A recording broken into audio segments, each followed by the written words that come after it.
What's good YouTube, and welcome to the house. It is official, Ghost Rares are back, baby, and in a big way. We're starting with a god card in a side set, Legendary Duelist. You might know that name for casual cards being freaking high and expensive. Yeah, but this time there's only 3 duelists instead of 5. Konami actually walked away in Japan from branding this as Legendary Duelist, if I recall, and they've always been known as Duelist Pack over there. Let's call it for what it is. But this is absurd for this product, and it brings up a good discussion from stream last night that we're going to get into in a bit. But I want to show you why this isn't the most out there, out of the world, crazy thing, but it's still a reason to freak out, celebrate, and enjoy. Inside sets, they've had Ghost Rares for a while. This is Legendary Duelist 6 over in Japan. We got Ghost Rare Dark Magician Girl over there looking amazing, and over time it's gone back up in price. You could get this for around 70 to 110 if I recall over there, mostly floating around 100, and recently it's disappeared from the international market and headed up towards 200 with Orica's being around. So this isn't the craziest thing to see. It was something I've been hoping for a long time, but in terms of how long we've been without Ghost Rares, how thirsty we've been in the US, this is huge. Now, this is official news. A lot of people are questioning if this is real, showing the old box without that little snippet of God, you know, the Ghost Rare God card. This is over on the Yu-Gi-Oh! Organization. Multiple sources have also confirmed this, but Yu-Gi-Oh! Org, that's one of the biggest names for news, and they always get it right. So, glad to see it here, and it could look a little different than the Ghost Rare you're used to. So the nostalgia panderers may be like, this isn't the Ghost Rare I know. There's no confirmation on what card it is. If I was a betting man, it's going to be Raw over Obelisk or Slifer in the Merrick pack. But look at this. They actually have a different style that recently came out for the God cards, and this could be how they're doing it. Duelist Pack 24, you notice a little something there?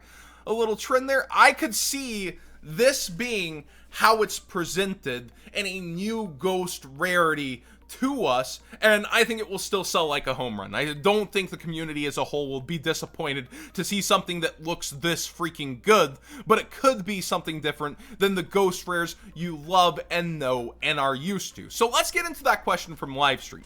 Is Rise of the Duelist or Legendary Duelist a better investment, with Rage of Ra being right around the corner? And my answer already was, I think for keeping it sealed and setting it aside, Legendary Duelist is a way better buy. Look at this. You have YBM actually having this still up on pre-sales at a very good price point. I'm gonna get my trusty calculator here to show you per box.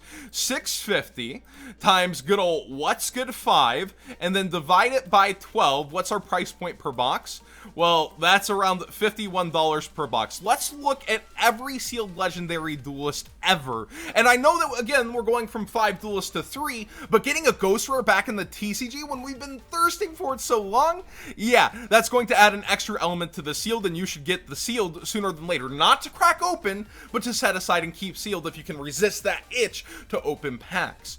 Legendary Duelist Original, despite us having Season 1 and 2, has gone up in price and is towards $211 here. We see Ancient Millennium dipping a little under that 400 mark. Again, sales rates aren't going to be the best on something out this long. You don't have those active hunters like, yeah, I've been saving up 380, get me my Ancient Millennium set aside, especially with Season 1 and 2 out there.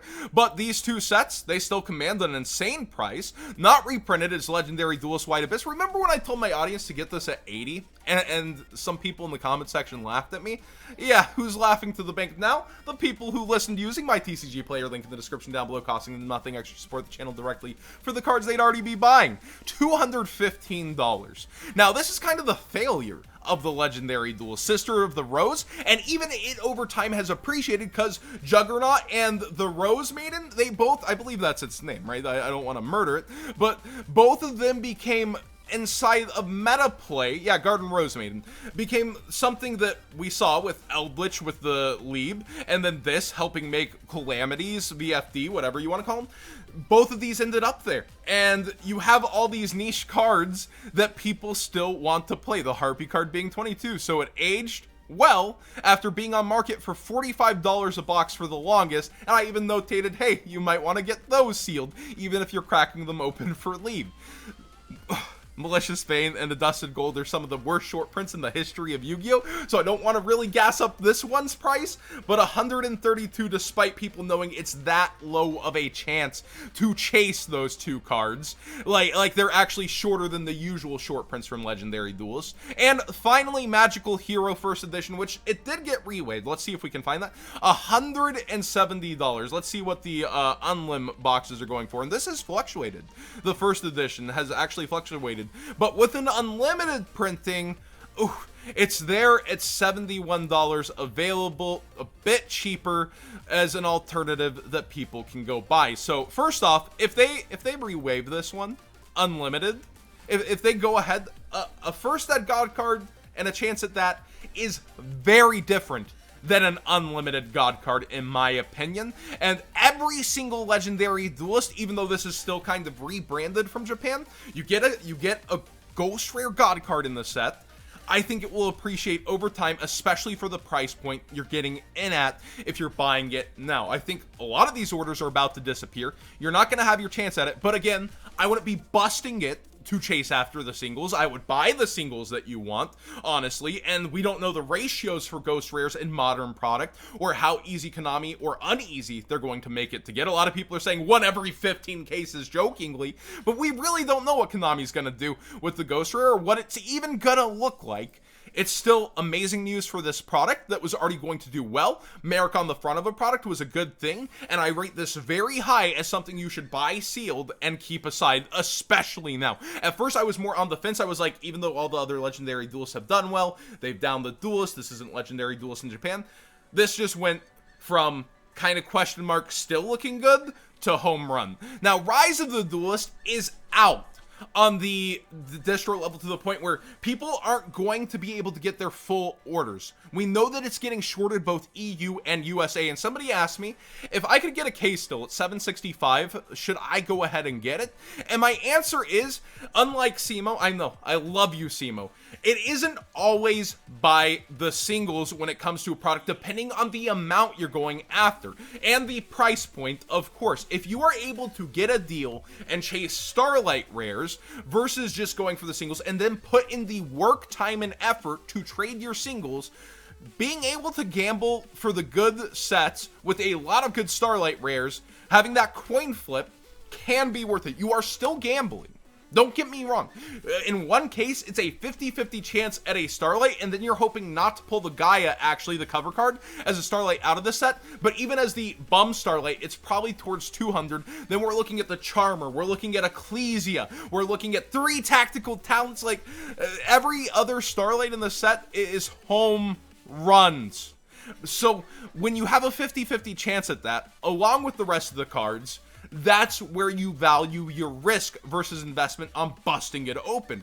But even versus that, it's getting harder and harder for anybody besides the locals that are going to get it in, people lucky enough to hunt after it, to get their boxes. Yes, you should buy the singles for the decks you're after, but there's a reason why you see so many people going in case by case when they can get that gross amount.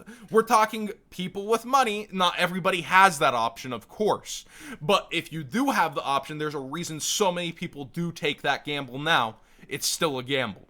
In my opinion, Rise Sealed could do decent. We still don't know how Unlimited Rise is going to hit the market. We don't know what's going to replace special editions or how Konami plans to do that. I don't see just unlimited boxes coming out for it either without Starlight Rares. Gross. So I think that would sell pretty terribly. How is Konami going to fix this issue? Before a Megaton? We don't freaking know, but I do look forward to the answer. That also leaves me the question mark, though. Will Konami just leave it to hang out and dry? Will Konami just let Rise stay shorted? There's so many things about this, because we never saw Eternity Code, get replaced in its form either. How are they gonna do it? Question mark. I think this is the better investment. I think this, not only do you have a cheaper entry point, you now have the return of Ghost Rares, you now have so much going for it with the name of the pack that's going to sell itself to US consumers, despite it not being that way in the OCG. I think you take this, you keep it sealed, You bust this, you gamble on the Starlight, and then trade for what you need if you went for cases and got in at that $60 a box early. Or you could like look at the market and even see if selling the boxes are worth it with how product has been lately. But my answer to that question, indefinitely now, this is the winner. Thank you so much for watching. Please subscribe if you haven't already. Give this video a thumbs up if you enjoy me covering the news / these more in-depth market discussions and theories on products. Again, Legendary Duelist, it's just a winner. That's how it's been, even if this is a rebranding versus Japan at this point. And man, Ghost Rares are back. I really thought I would see the day, but not like this. I thought it would have to be a way to like help save core sets even further, but with Starlight's doing such a great job, it makes too much sense. Good job, Konami.